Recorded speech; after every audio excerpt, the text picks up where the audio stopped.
Okay, so the topic today is the sixth trumpet, and if you're familiar with it, that's coming from Revelation.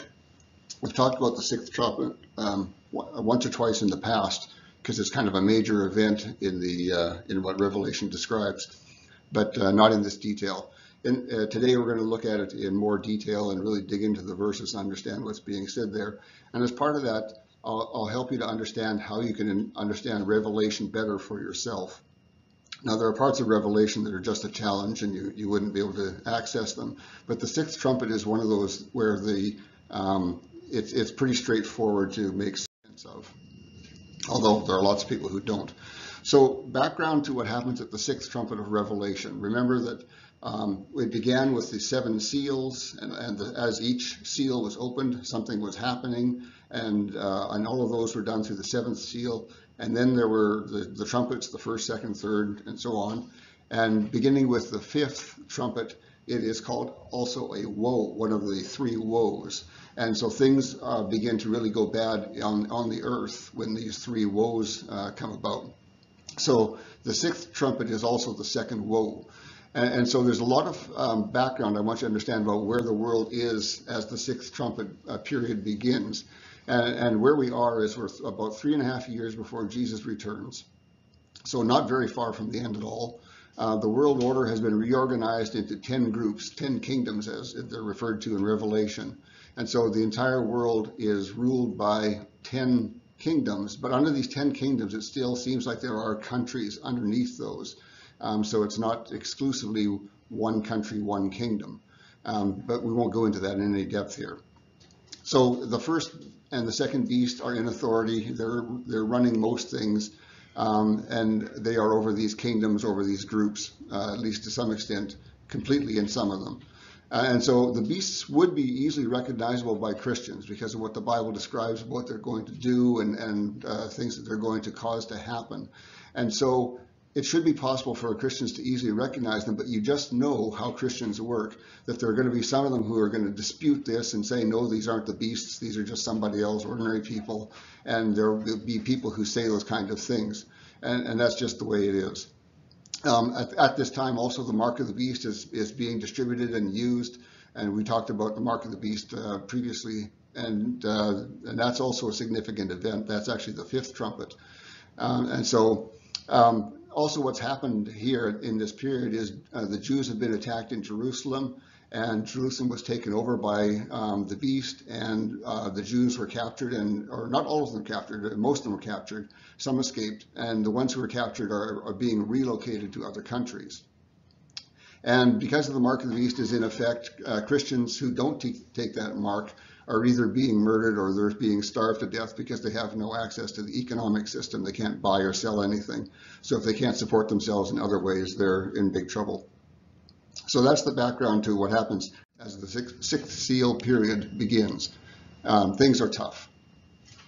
So here's the Bible verse beginning the sixth seal, and it says from Revelation 9:13, "After these things, the sixth angel sounded, and I heard one voice from the four horns of the altar of gold, which is before God, which said to the sixth angel that had a trumpet, Loose the four angels imprisoned at the great river Euphrates. And those four angels were released, who were prepared for an hour and for a day and for a month and for a year to kill 1/3 of the children of men." Okay, so these three verses are a summary of what's going to be described in more detail coming on after this. And so this is the last major event before Jesus returns, and it's a big one. There are other things that do happen. I'm not sure if I'm going to go into that. Other things that happen in this sixth trumpet period, maybe next week, but maybe not, I don't know. So the thing you have to start with in all of Revelation is asking which of these nouns are literal and which of them are symbolic.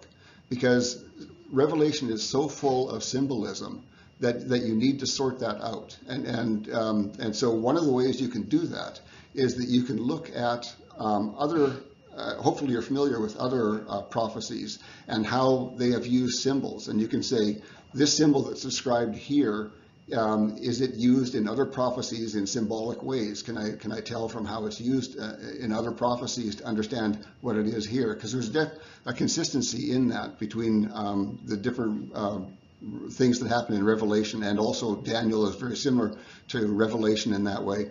And so that's one of the things we're going to be doing here. Is we're going to be asking ourselves, are these things symbolic or are they literal? So it talks about the altar of gold before God, and we know that that's literal. If you remember when God gave Moses the instructions for building the temple, he said, these are the things that are in before God, and I want you to create something on earth that is the same as them. And so this is a literal altar. We know that it has there, but it has a deeper meaning to it, but we're not really going to go into the altar with this study. But the altar is where the voice comes from that tells these angels to begin doing this work that results in 1/3 of the population of Earth being killed. And it talks about the Euphrates. Now, the Euphrates is a literal river, but there's almost certainly a deeper meaning to this. It seems to be, and we'll get into this more as we go along, a location or a cause for this event, because that's where the angels come from. They come from the Euphrates. So is it something that happens on the Euphrates River or something associated with the Euphrates? It's not possible to tell, but we'll look at that as much as we can here. But one thing we can say about the word Euphrates is that it is a Hebrew word, and it comes from an unused root meaning to break forth or to rush forth. And that's probably because the Euphrates was known to go into flood stages where it would overgo its boundaries. And so the word Euphrates basically means going outside of the boundaries. And that is what happens here is with this day, month, year thing that is talked about. There's kind of an explosion outward, things moving outward that result in the death of 1/3 of the population of the earth. And the reference to children of men, and that's a critical one for us to understand if that's literal or symbolic. And it's literal because it's just not used as a symbol anywhere in the Bible. We see literal references to children of men in other prophecies, and in every one of those it's literal. It isn't symbolizing something else. And so we take that to be literal meaning. Jesus talked about children of men, other people talked about children of men in other prophecies. And so there's just no other way to see that other than being a literal reference to the children of men. So, and it talks about 1/3 of the children of men. Is that in some way a symbolic thing or a literal thing? In all of the prophecies I know of, the numbers are always literal. They don't have, used this way, I should say it's not that way for numbers like 666. Those are numbers that have meaning associated with them as well as being a number. But in this case, 1/3 and 2/3, which are also used in Revelation, other places, are literal. So when it talks about 1/3 of the children of men being killed, that is literal. There's no reason to believe that it's symbolic. We have every reason to believe that. And so when we look at the current world's population, that would be roughly 2.5 billion people. And if we think it's not that far in the future, it would probably be a similar number. So this is talking about the death of 2.5 billion people. And as it goes on, it's going to describe more detail about this, and we'll get to have a better understanding of what it is that happens that causes their death. Stan, would it be 2.5 billion people in a certain amount of time, or from the beginning of time or until now? No, it is, the time reference is in here. When you saw that part where it said a day, a week, a month, a year, that's talking about that, and we're going to go into that right away. So it's talking about something that happens in its totality over a period of a year, but the part of it that starts it is a single day that causes it to happen. We'll dig into that. It's a good question. I was just going to mention when COVID took over, I was just thinking about that 1/3 of the population. Yeah, you know, it's a huge number. It's an earth-shattering number, is what it is. That's of the world, though, right? It's not a particular country. We're going to go into all that. You have great questions, just a little too soon. Yes, we will definitely go into all of that. Okay, so here's the time reference that it's in there. It says these 4 angels are going to go out and do something, and what they're going to do is happen in stages. There's going to be an angel who acts for the first hour, and then who acts for a day, and then one for a month, and one for a year. And so it's going to happen in phases, is what this is saying. And when you look at other big disasters like this, that's the way it works. It's been that way when plagues hit countries. It's been that way with Hiroshima and Nagasaki when they were hit with nuclear weapons. When a big disaster like that happens, people die immediately from the thing that caused it. For Nagasaki, it would have been the nuclear weapon. But it collapses society so much that society can't deal with it. And so they're no longer able to support those people who didn't die immediately. So when the disaster hits, if it's great enough, it collapses society, and the whole medical system can't keep up with it. Remember, they were talking with COVID that the medical system couldn't keep up with too many COVID patients. Well, this is the same kind of situation, though, and magnified. And so what happens is the medical system gets overrun, and it can't handle it. Transportation systems fall apart, and they can't get people to where they need to be. The banking system fails, so you can't buy and sell anything. Food and water become a problem because you can't find either of them. You can't buy food and you can't find water. And they've talked about that. These big cities that we live in now are sometimes called food deserts because if something bad happens in the city and it crumbles, there is no food you can get. Every city relies on thousands of trucks every day rolling in, bringing in food into the city. And so if you don't have that transportation system going in that keeps on bringing in food, you live in a desert where there is no food. We're getting that problem with the lack of diesel oil and things like that. Yes. Diesel fuel. Yeah, we see that. Because they can't really transport it. And knowing, some people I used to know that as truckers, they say a lot of that gas they got to pay for themselves, and they can't do it. You got to pass it on to us. Mm-hmm. And nobody wants to pay that much for food. Yeah, right now our society is under quite a bit of the same kind of stresses, mm-hmm. but not to this magnitude. This is something even greater. So when that disaster hits, people die immediately from it, and society collapses because so many people have died. And then there's a next day period where the people who had less exposure to that disaster still die. But they weren't killed immediately. Now, Nagasaki and Hiroshima are good examples of that because with them, there were people who immediately died from the weapon going off. But then there were a whole bunch of other people who were polluted or damaged or injured or something like that from that. And those people die over the next day. And then over the next month, people continue to die, but now for a different reason, because they don't have food and water, because society has collapsed. It can't bring in the water. The water systems aren't working or they are polluted. Food isn't coming in. So people start to die from that reason. And then over the next year, people continue to die, but from the whole collapsed society. There are unburied bodies, disease spreading, overpopulation for what the area can now hold, what a city used to be able to hold and service. You can't do that anymore. And so there's a quote here that I have from Wikipedia that talks about the Great Plague of London and the effects that it had. And it said, as time went on, there were too many victims and too few drivers to remove the bodies, which began to be stacked up against the walls of the houses.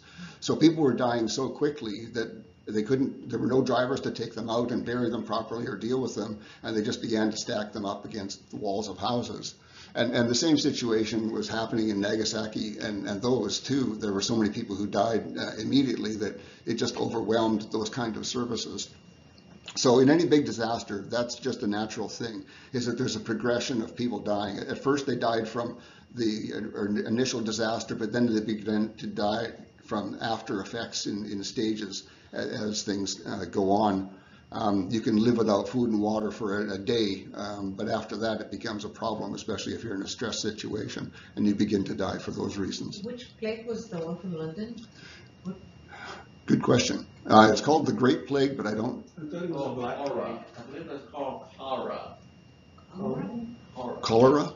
Maybe. I don't remember which is which. It was called the Black Plague, I believe, and I thought that some of it was because of the rats that were running around, spreading the disease. Yeah, that definitely was it. So in that case, that was the disease plague. But as we'll look at it here, we'll see for sure that this is not a disease plague kind of situation.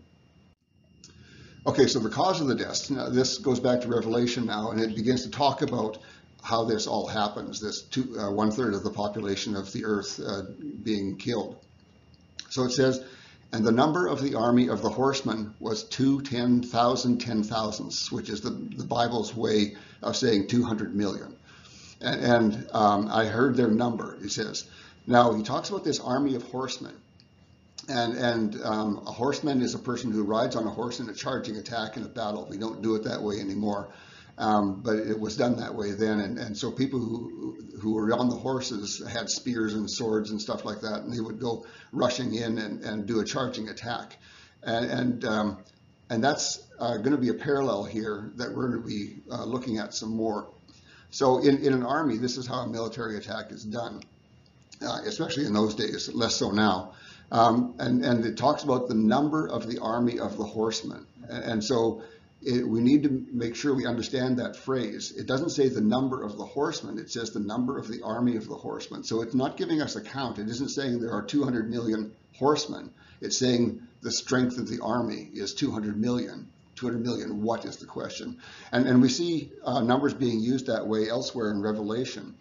We say, or we see in the mark of the beast that I mentioned earlier, it says the number of the name of the beast is 666. So it's the same sort of thing. It doesn't mean that 666 is the count of something or the number of something.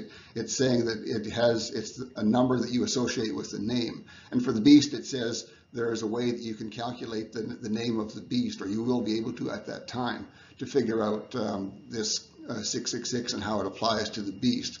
And so 666 is a number that represents the name of the beast. And in the same way here, this 200 million somehow represents this army of horsemen, and it wouldn't be the count of the horsemen. It's more of a representation of the strength of the army or the strength of this attack. And we'll get into more on that later on about how we can interpret that in a way that makes sense. Yeah. I looked it up, and it says the plague was caused by the Yersinia pestis bacterium, which is usually transmitted through the bite of a human flea or louse. Oh, okay. That one through fleas. Yeah. It says Great Plague of London. Okay. Yeah, because there were more than one plague. There were plagues that traveled through Europe many times and had different causes. So that one was fleas and lice. Okay, so the next verse describing how this great disaster comes about is this Revelation 9:17. And it says, "And in this way I saw the horses in a vision, and those sitting upon them had breastplates of fire and chalcedony brimstone, and the heads of the horses were like the heads of lions, and fire and brimstone and smoke proceeded from their mouths." So now obviously we're talking about things that are symbolic here. We can see a lot more symbolic discussion where we didn't see that before. And when we think about it, horses, are horses symbolic or literal? Well, horses are used in Revelation and other places and other prophecies as well. And in all of those prophecies, they're symbolic of something. They're symbolic of the idea of something that travels quickly. And because the horse was the fastest thing they had, the fastest way to move was on a horse. And so horses represented the ability to go fast or the ability to travel great distances in a short time. And so when you see horses in prophecy, that's what they're talking about. And when you remember, there's another section of Revelation talks about the 4 horsemen of the apocalypse. That is, those horses there again are representing something that travels quickly across the face of the earth. And so horses here are definitely symbolic, and they're telling us something. And if it wasn't obvious enough, horses don't have heads of lions, and so we could easily see that it was symbolic just from that reference. And those heads don't have fire and brimstone and smoke coming out of their mouths. So it also talks about a breastplate, and this breastplate is going to be important to us, and I'm going to dig into that in just a moment on the next slide. It says that those people who are controlling the horses have this breastplate or this symbol, and it talks about the symbol being fire and chalcedony brimstone, which would be fire. We know chalcedony brimstone is less clear. It appears to be an agate or a jasper made out of sulfur. Brimstone is sulfur, and we'll see more of that reference as we go along. And so this breastplate, as we'll see in just a moment here, has a symbol or is a symbol of what this army is or some characteristic about them. And God quite often does that. He will give us hints about who these people are. But in many cases, we don't have enough information at this time to know who these people are. And so it may be telling us something about the attitude or the character of the people who are sending forth these horses. And it might be an attitude like we solve problems with nukes, and we're going to see nukes coming up again. So at that time, these words will have more meaning, but now we can only get a kind of a general idea that there's something about this breastplate that indicates the character of the people who are sending forth these horses. Now the breastplate, I wanted to go more into that, and here's where we are. This is a commercial replica you can buy of a Roman centurion breastplate. So just like we do in modern times, our forces have symbols that they wear on their clothing. This Roman centurion breastplate would cover him from about neck down to waist, or a little lower than waist.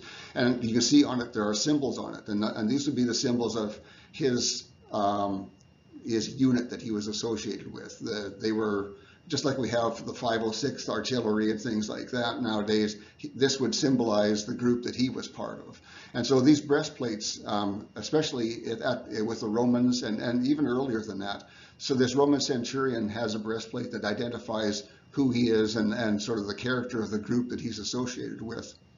And the Revelation, as you remember, was given to John during Roman times, so they were familiar with breastplates that had insignia on them or signs on them that indicated the attachment that this person had to the organization. And so the basic breastplate was, yes, it was there for vital organ protection, but they took the opportunity to put insignia on it to mark it as being what unit you were with in the military.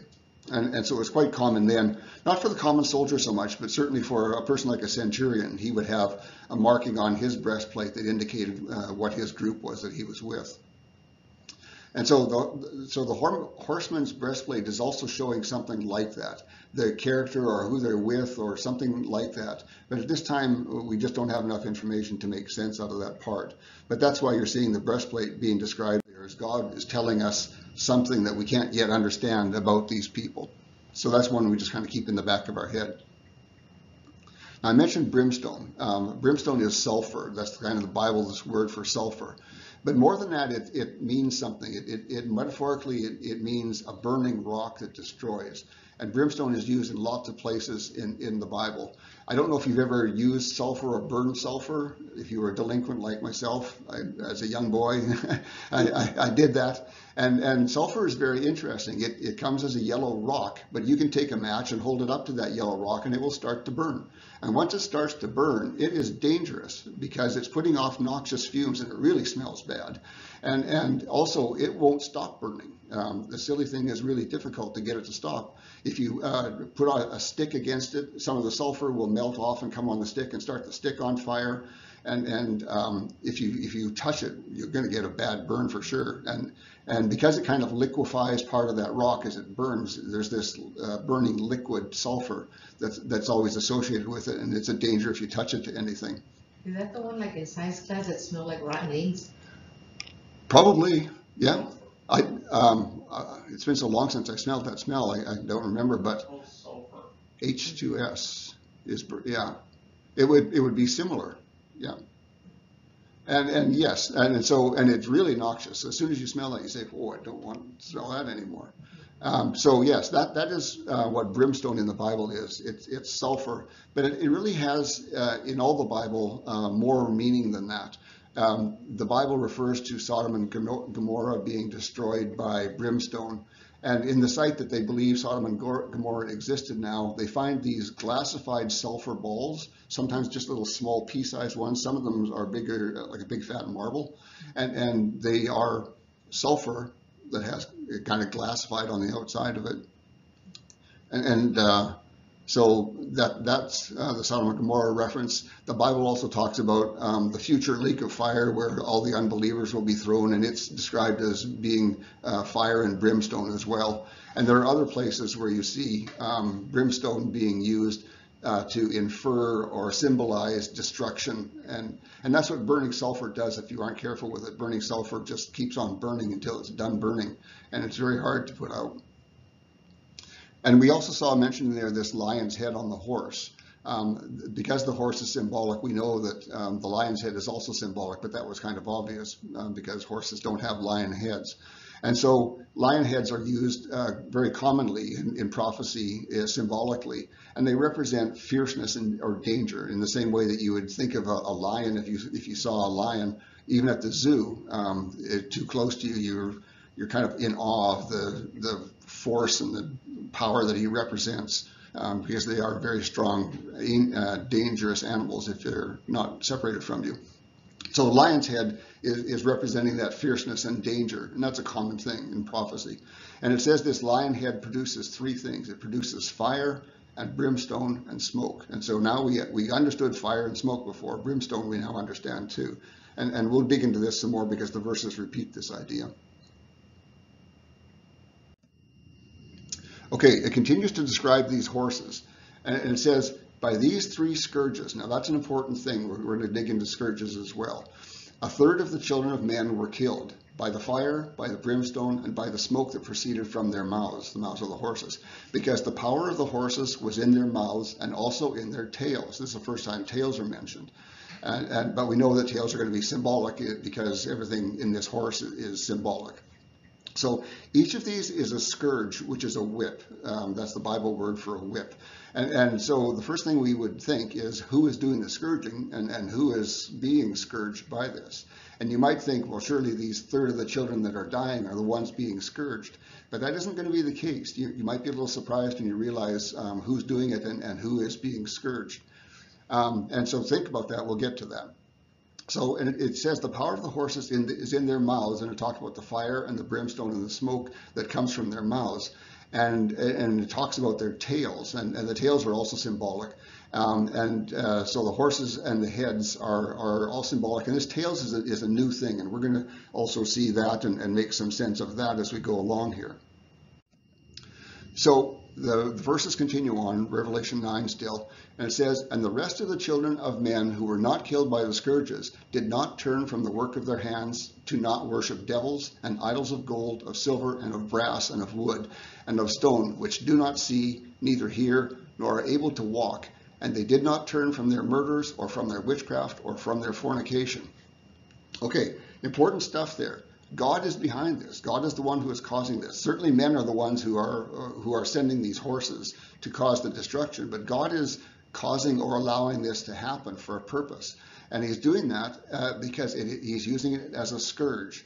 And so, as I said, a scourge is the same thing as a whip. And so he's using this whip to, if you understand it this way, whip some sense into these people. You've heard that expression, is that sometimes people are just so clueless that the end of a whip is the only way you can get them to figure things out and to start thinking about it. And so the people who are actually being whipped here are not the people who are killed. It's the people who are living. And God is using this mass death to show the people your evil ways. Look at your evil ways and how you've come to this. You've destroyed 1/3 of the population of the earth.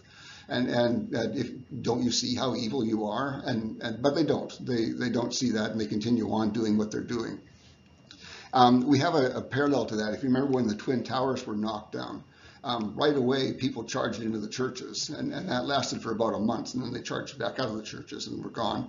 And so at a time like that, people tend to turn toward God, and that's what God's intent is, for them to see that this is God in action and how evil they are. But the lasting effect of that with the Twin Towers was very short. It was like a month, and I remember hearing the stories of how churches started baptizing people more than they could handle, of people who came running to the churches to be baptized. And it wasn't long until the church population had gone back to where it was. But that is God's purpose here. And he is the one behind all of this, making sure he's showing people how evil that they are in the hopes that they would turn back to him. So now we've been through all the verses, we can start to put some pieces together here. In our time, the only thing that can cause 2.5 million people to die is a nuclear weapon that fits this description in any way. We do have chemical weapons. We also have biological weapons. We've seen with COVID that a biological infection like that can have some effect, but it's really hard to control that. If China was the one who released that, then it's come back on China as bad as anybody. So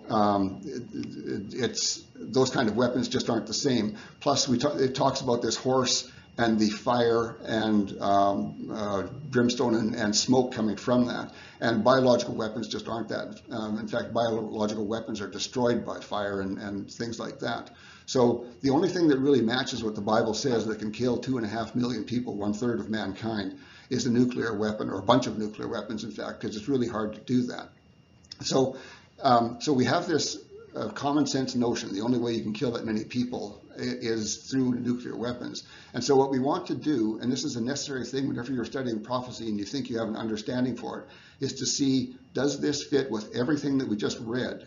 Everything should match up in some way and make sense in some way if we start with this idea that this is talking about nuclear weapons. And so can we do that here and make sense of it? So if we're talking about nuclear weapons being the things that cause this devastation, then the horses would be the missiles. And that makes sense because the horses are the representation of something that flies quickly or travels quickly in a great distance in a short time. And so that makes sense that way. And it talked about the head of the horses bringing fire and brimstone and smoke. Well, the nuclear warhead definitely brings that. There's that fire, a bright light as it goes off, burning uranium, which is burning rock. Burning plutonium is the source of all of it. And smoke, it causes radioactive clouds of debris in the sky, so that certainly matches up with smoke. So so far it makes quite a bit of sense here that this would be nuclear weapons traveling as missiles and landing and destroying people. And it talked also about the power of the horse being in its head, yes, but also in its tail. And we know that that's how rockets work. The tail is what gives it the power to make this great speed and travel this great distance in a short time. And so we have a pretty good match there that makes this seem like it's most likely nuclear weapon missiles that are being fired and exchanged here. It talks about the breastplate of the army of horsemen. And that one is still going to be one that we just don't have a good understanding of. And I think that's just because the time isn't near enough that we can make sense of that. And so we know that it makes sense that it would be talking about their character, but because the time just isn't close enough that we can make sense. Okay, and it talked about the 200 million. How does that make sense in any way? And it does make sense. Remember, it was talking about the army or the strength of the army. This army attacking its strength would be measured in megatons. That's how we measure nuclear weapon power, is in megatons. And so it would be talking about 200 megatons of nuclear power being the strength of these armies. And so it makes sense that way too. But this is important to understand. Nagasaki was destroyed by a weapon that was 0.015 megatons, a very small, trivial explosion in comparison. Hiroshima was 0.025 megatons, so still trifling amounts if they wiped out those cities. So a megaton is a significant amount of power. So now we have kind of an understanding of what's happened. The only way to make sense of it is to make sense of it as nuclear missiles being fired back and forth. And so now we can think about that a little bit more in terms of what countries would be involved, who would be involved in this. Now we need to keep in mind that we're now in that 10 kingdom world, and the earth has been reorganized into 10 kingdoms. But as I said also before, these 10 kingdoms still seem to be seeing themselves as separate countries within the kingdoms they're in. So right now there's 193 countries in the UN, and they will be reorganized into 10 kingdoms. And we don't know exactly how that'll happen, but we know that it will happen. And so that may affect things. When we say China or India in this discussion here, maybe China and India aren't the same as they used to be. So we're really talking more about population densities as we know them right now when we talk about those countries. But the actual countries may be different at that time. The first thing we know from the Bible and other prophecy is that Israel won't be affected by this. And we know that because physical Israel and the Euphrates River have big parts to play still. That their role isn't done, so they can't be radioactive ground in order to play that part. Jerusalem is still very involved. Other things in Israel are very involved. So we know that it wouldn't involve Israel. That's pretty clear. So who does it involve? And when you think about it, it's actually very difficult to kill 2.5 billion people. That's a huge, huge number of people. How do you do that? And the Earth is such a big place, and being a huge Earth, we think of nukes as being grand, but on the scale of the Earth, they're really minor things. They're just little tiny black dots where they've exploded and nothing of significance to the Earth. And so a nuke might be able to wipe out a city, but to wipe out 2.5 billion people, that's really a challenge. And so we also can see something here in that when you kill off 2.5 billion people, this isn't tactical use of nuclear weapons like a military would normally use. This is an attempt at genocide to make people completely disappear. You're at this point when you do that, you're trying to wipe out an entire country, all of the people in it. So it's not the way weapons would normally be used. So looking at the populations of our countries, and remember I said that countries might be a little different in that time. The three most populous countries are the USA in third place at 0.33 billion people, India in second place at 1.4 billion, and China in first place with 1.4 billion. India, that's this rounding error you're seeing there. India is slightly below 1.4 and China slightly above, but they're so close that it really doesn't matter. And after the USA, which is not even comparable in size by population, comes a whole bunch of other countries, and finally you get down to number 9, which is Russia at 0.15 billion. So the very first thing you can see there is the only way to get 2.5 billion people killed is that you need to wipe out pretty much India and China. And so it makes sense that India and China have to be involved in this. You can't get that many people dead without involving them, because they're spread out too much on the Earth. If Russia and the US got into a nuclear war, the most it would kill is 0.48 billion people if they managed to wipe out each other completely. And so, of course, that'd be a disaster here, but you're nowhere near 2.5 billion people. And so it's kind of important to understand that here, that there isn't a way to get to 2.5 billion people killed without having both India and China involved in it. But the interesting thing is that India and China actually have small numbers of nukes right now. Both of them hide their figures for what they have for nuclear weapons.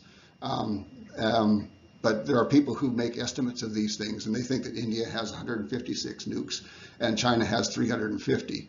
And both of those are known to have refined plutonium and uranium that they could make more nukes pretty quickly if they wanted to. But as first strike, that's what they would have.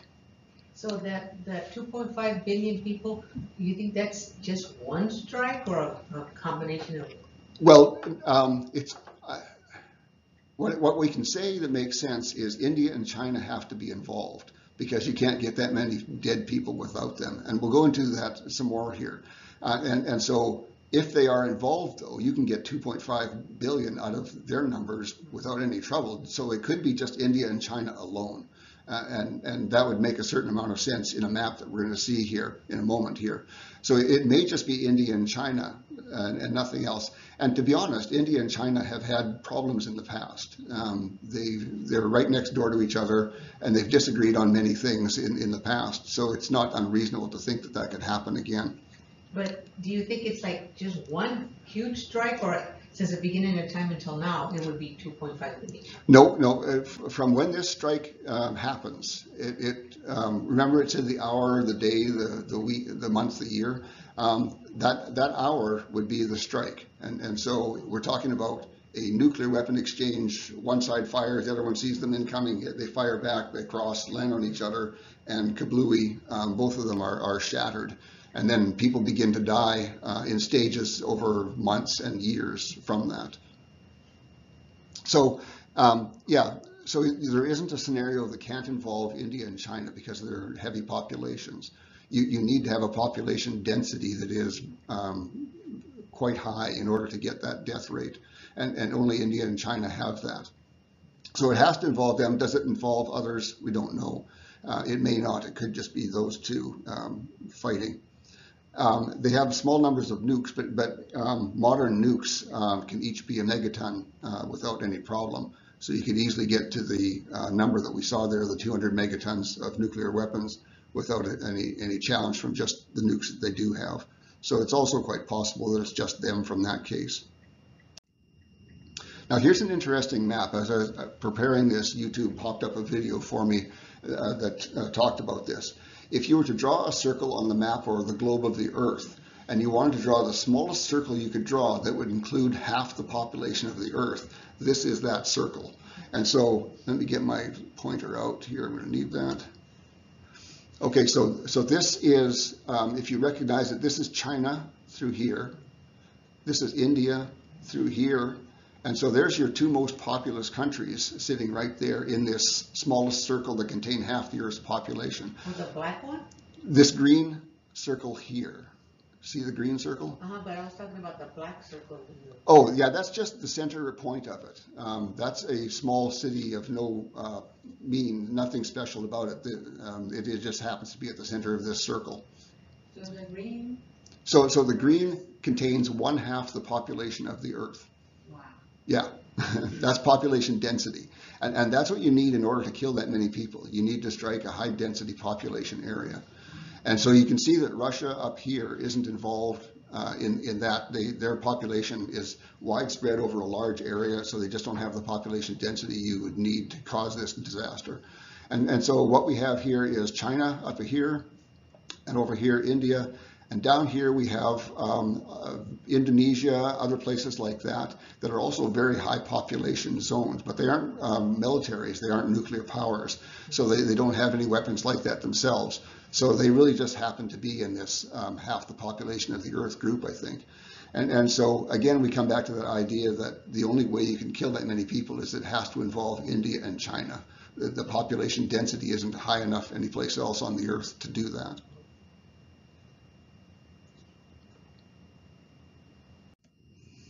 Okay, so we've fitted everything together based on the idea that this is a nuclear weapon, a missile being fired back and forth. And that all made sense, but there were some unfitted points, and it's only fair to bring up those things. Whenever you're trying to interpret prophecy and you think you have an understanding of it, as I said before, you need to apply that to everything the Bible says about that to make sure that it fits. And if there are places that don't fit, then you need to think about those things to make sure that they aren't telling you something that your idea is wrong about the interpretation of this prophecy. And so I'm doing that here. These are pieces that we don't have explanations for, or at least not solid ones. It talks about the horns of the altar. That's where the voice came from that set the angels off on this destruction path. But we don't care so much about that. That's just the start of it. In this, we're really much more interested in what happens. So we don't fully understand that. We don't fully understand the Euphrates and the angels who are tied up there, how exactly that makes sense. We'll talk about that some more too. We also talked about the breastplate and that it would be an insignia indicating some sort of characteristic about these people. We don't have a full understanding of that one either, and so we don't have anything that matches up with those little pieces. But those seem to be pretty small pieces, and we have a good understanding of whatever else is in there, and it makes sense from a lot of reasons. So some things in the future may be being described there, and we just don't know them yet because they're not close enough in time. Remember that it's only close enough in time now for us to come up with this nuclear scenario. In the past, before nuclear weapons came about, people would read this passage and there was no way you could imagine that 1/3 of the Earth could ever be destroyed in a strike, because there just wasn't any capability like that. So now here we are in this time, things have progressed enough that we can see, yes, it is actually possible to destroy 1/3 of the Earth's population. And we have the technology now to do that. And so the same scenario or the same thing may be true, that some of these things we just don't understand now because the time isn't available yet where we have the information that makes it possible to understand those.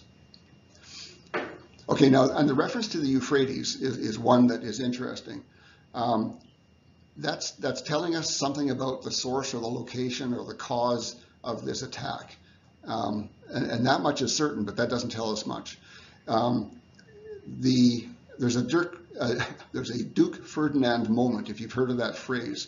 Duke Ferdinand was some duke of something back before World War I. And before World War I broke out, there were a lot of people who had set up alliances and were scrapping in small ways and angry with each other. And so there was kind of a lot of tumult, but they hadn't gotten into a big battle yet at that time. And then somebody went and assassinated this Duke Ferdinand, and that triggered everything. Because of his death and because of alliances that had been set up with his people, everybody went into war mode, and World War I began. So with the assassination of one person, that World War I came about. And so something like that may happen here. It may be that there's some assassination or something like that that happens along the Euphrates River. Maybe that's what causes this attack to happen in that same sort of Duke Ferdinand way. But it also could be that this reference to the Euphrates is talking about a peace meeting that's at the Euphrates River, or maybe it's at the Euphrates building or something like that, some place like that that is associated with that Euphrates name. And so it's telling us something about that. And again, this is something we won't know until we're closer to that situation and can understand it better. But it definitely indicates that the source comes from some reference to Euphrates. And we talked about the breastplate, telling us something about the character of the people who fire off these missiles, but we don't care so much about that one. Okay, imagery. I want to talk about this because so many people make this mistake. You see it everywhere on the web, is that people try to interpret prophecy by drawing pictures. And so when prophecy talks about this 10-headed beast with 3 heads that have been cut off and all that sort of stuff, people like to draw pictures of that as though the picture would give them some help. And here we see an example of a person who's tried to draw a picture of this. So he's drawing a man riding a horse. The horse is breathing this fire and all the other things that we have, and it has that tail. The person thinks that this is some way to look at it and understand the prophecy from that. But prophecy is never like that. There's no value in drawing these things. These are all symbolic things, and you need to understand the symbolism that's being shown there. And so we talked about what the head means symbolically. We talked about what fire and brimstone are, those sorts of things. And we talked about the breastplate. We spent a lot of time on the breastplate. So we understand these things as symbolic descriptions that we need to understand the symbols, and drawing a picture like this adds no value at all. In fact, what it tries to do is it tries to interpret everything as literal, as though this was a real horse that really breathed fire from its really lion head. And that's just not the case. These are all symbolic things that are symbolic descriptions of other things. So drawing a picture just makes it worse. What is at the tail end? Well, It looks like a snake? it is a snake head, but I'm not going to go into why that's there. It's actually a translation problem. We'll just, skip that. You didn't see that in the verses that I showed you, because in that translation, the snake head isn't there. So the artist really, by making this picture, is just propagating his own confusion about things and not helping anything. And so the errors is that he shows a man literally sitting on a literal horse with literal head, and all of those things are symbolic. And we know that nuclear weapons, there isn't a man riding on a nuclear weapon. We know that they're controlled from the ground. And so they're controlled in a different way. And it views the horse's mouth as though it's kind of like a dragon's mouth where he's spitting fire and stuff like that. And it views the breastplate as a real garment. But God uses breastplates and things like that to indicate character of the people that are wearing them. And so what's really intended is something that looks an awful lot more like this. That's a cruise missile that could be nuclear powered. And it fits. It has the power comes from the tail, which has the engine in it, and from the weapon in the nose of it. And that's where its power comes from. That's where its destruction comes from. And so all of that makes more sense as something that is symbolically described that couldn't have been described in their time. How could you explain jet engines and nuclear weapons way back in Roman times? Well, you couldn't. And God doesn't even try to do that. So using these drawn images that people have created trying to represent what the Bible says isn't a useful practice at all, but I see it a lot.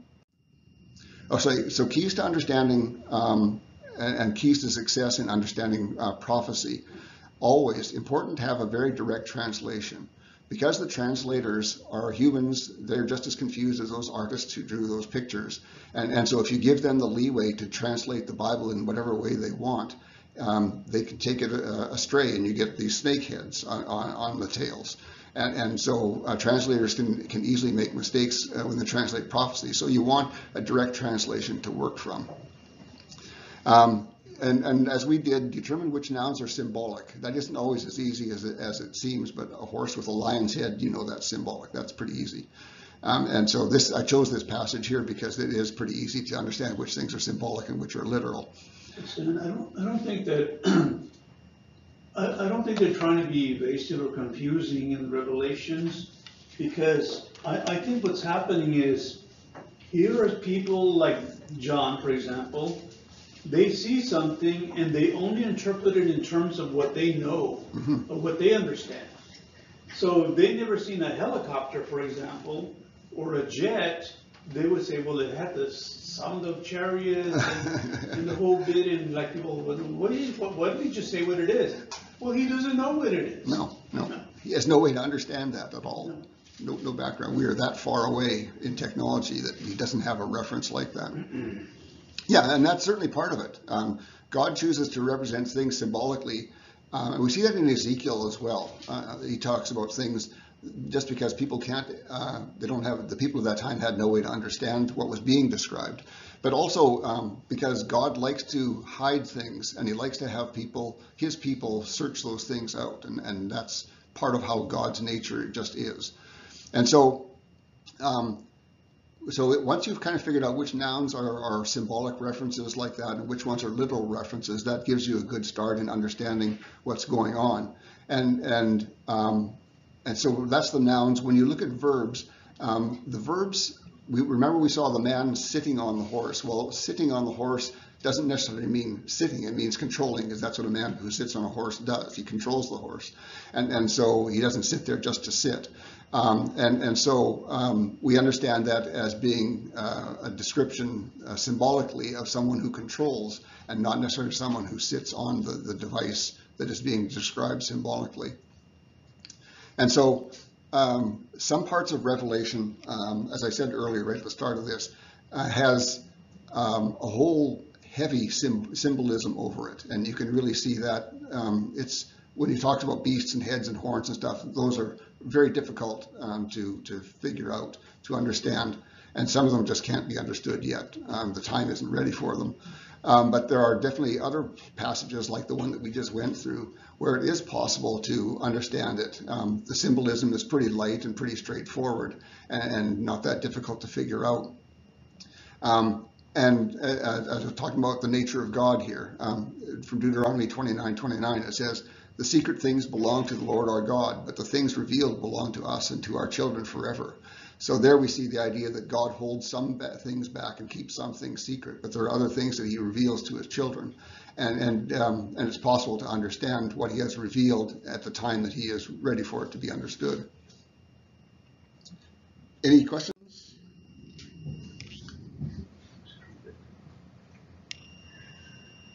So we're to know part of it, but not everything, because some things are purposely hidden. Yeah. Because that's purpose for us to not know everything. Yeah.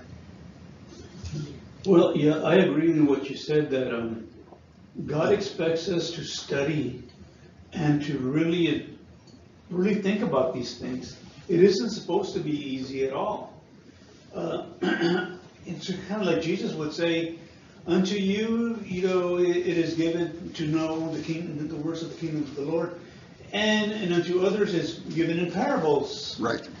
But it's not because he doesn't want them to know, it's just that he wants them to work for the knowledge of getting it. Mm-hmm.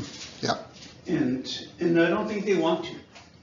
They didn't. And I don't think that a lot of preachers today want people to get too complex in their messages. Like something like this would not go over well with some churches. They went too hard. Let's go back to the breastplate and all of the different things about putting on the salvation and all of that, and the armor and the whole thing. We want to keep it as basic as possible, but it's like they're trying to keep feeding them baby food. Right. Exactly. So they can't grow. Yeah. And all of that scripture was given to us for some reason. Yeah. And you're throwing it away if you're saying, well, that's just too complicated to teach, so I won't teach it. You're cheating the people.